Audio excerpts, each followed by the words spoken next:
গণপ্রজাতন্ত্রী বাংলাদেশ সরকারের মাননীয় প্রধানমন্ত্রী সারা বাংলাদেশের মানুষেরকে নিয়েই তিনি প্ল্যান করেছেন।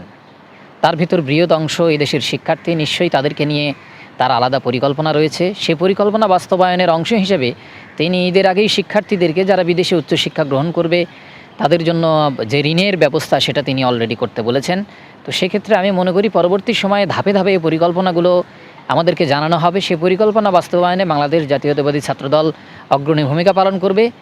দুঃসময়ে যেহেতু নানান চড়াই উতরাইয়ের মধ্য দিয়েও ছাত্রদল ভূমিকা পালন করেছে, সেখানে এখন তো আমাদের অনুকূল পরিবেশ। সো এই পরিবেশে ছাত্রদল আরও তীব্র বেগে নিজেদের সর্বোচ্চ প্রচেষ্টা দিয়ে তার প্ল্যানকে বাস্তবায়ন এবং দেশের অগ্রগণ্য ভূমিকায় দেশের শিক্ষার্থীদেরকে সম্পদে তৈরি করতে বা রূপান্তর করতে যে ভূমিকা রাখা দরকার সেটা রাখবে বলে আমরা বিশ্বাস করি।